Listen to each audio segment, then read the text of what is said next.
Late one night, Lucas was driving home along an empty stretch of highway. The radio buzzed faintly with static, and the headlights carved tunnels through the inky darkness. It was the kind of night that made him feel alone in the world, the kind that whispered secrets to those willing to listen.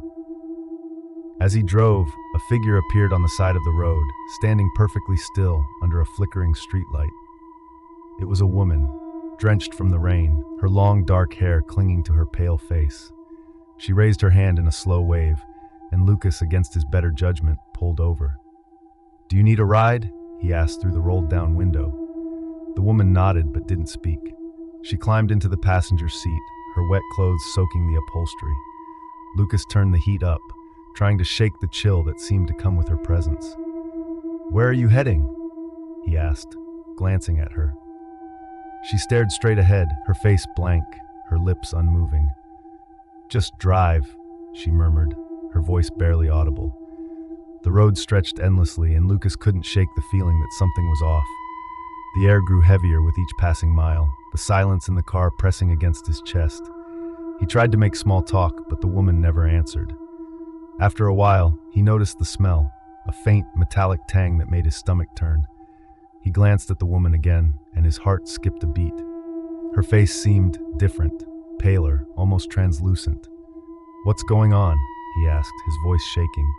She turned to him, her eyes dark and hollow. "You shouldn't have stopped," she whispered. Panic set in. Lucas slammed on the brakes, the tires screeching as the car skidded to a halt. When he turned to confront her, the passenger seat was empty. Heart pounding, he scrambled out of the car, searching the empty road. The night was silent, except for the distant hum of insects. He got back in the car, locking the doors, and sped off. He couldn't stop shaking, his mind racing with questions. Who was she? What did she mean? A few miles later, his phone buzzed. Grateful for the distraction, he grabbed it from the dashboard. It was a notification from a local news app. Breaking: woman found dead on Highway 42. Police seek witnesses. Suspect's car described as a black sedan. Lucas froze. His car was a black sedan. He glanced at the rearview mirror, and his blood ran cold. The woman was sitting in the back seat, her lifeless eyes meeting his. "You can't run," she whispered, her lips curling into a cold, sinister smile. I've always loved hiking alone. There's something about the solitude, the crisp mountain air, and the sense of being untethered from the world below. So when I heard about Mount Vasara, a trail known for its untouched beauty and eerie silence, I couldn't resist. The locals warned me, though. They said people sometimes disappeared up there, leaving no trace. "The mountain chooses who returns," an old man at the trailhead muttered. I laughed it off. Superstitions, I thought. Nothing more. The hike started beautifully. The trees towered over me, their canopies casting dappled shadows on the ground. The path was steep but manageable, and the only sound was the crunch of my boots on the dirt. About halfway up, I noticed something odd. There were no birds, no rustling leaves, no wind, just silence. It wasn't peaceful. It was oppressive, like the mountain was holding its breath. I kept climbing, telling myself I was imagining things.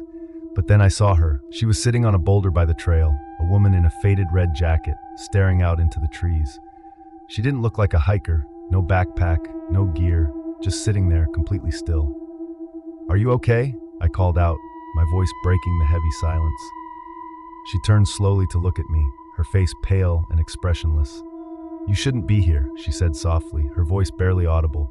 Something about her tone made my skin crawl. "I'm just passing through," I said, trying to sound casual. She stood and pointed up the trail. "Then keep going, don't look back."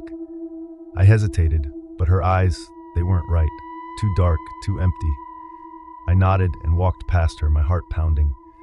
As I climbed higher, the air grew colder and the forest darker. The trees seemed to close in, their branches twisting unnaturally. I could feel something behind me, a presence, watching, waiting. Against my better judgment, I glanced over my shoulder. She was there, standing at the edge of the trail, much closer than she should have been. Her head was tilted unnaturally, and her lips curled into a faint smile. I panicked and started running. The trail twisted and turned, but I didn't stop. I didn't care where it led. I just wanted to get away. Finally, I burst into a clearing. The air was freezing now, and the sun had disappeared, though it wasn't yet evening. That's when I saw it. Ahead of me was the trailhead, the same trailhead where I'd started. But something was wrong. There were no cars, no signs, no people. Just an empty lot, overgrown with weeds. I turned around to look at the mountain and my breath caught. The trail was gone, replaced by an endless expanse of dense, unbroken forest. And there she was, standing at the edge of the trees. "You didn't listen," she whispered, her voice echoing unnaturally. I stepped back, but my foot didn't meet solid ground. I looked down and realized I was standing on air, the world beneath me dissolving into an abyss. The last thing I saw was her face, smiling as I fell.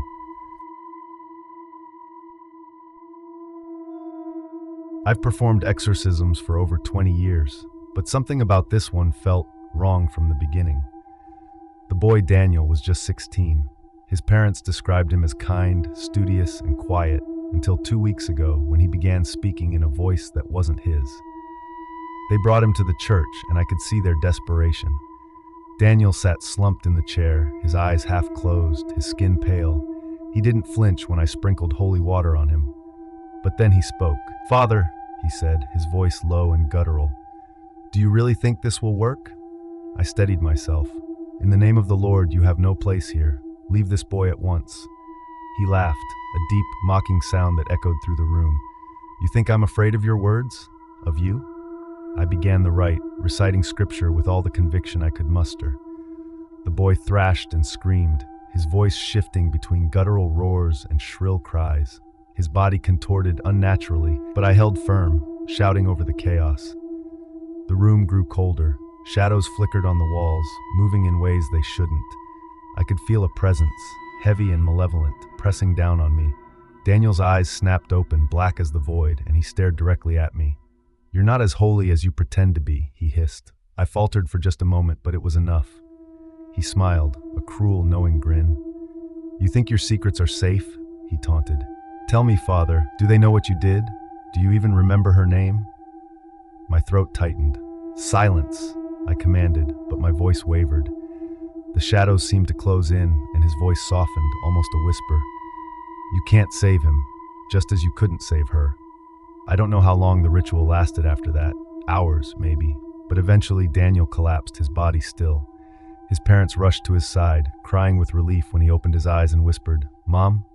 It was over. Or so I thought. As I walked back to my chambers, my hands still trembling, I felt a chill crawl up my spine. The hallway was empty, but I could hear faint whispers, my name, spoken in voices I didn't recognize. I reached my room and closed the door, leaning against it to catch my breath. That's when I saw it, the mirror on the far wall reflecting not me but Daniel. He smiled, his eyes black as night. "I never left," he said. And then I understood. It wasn't Daniel who had been freed. It was me who had been claimed.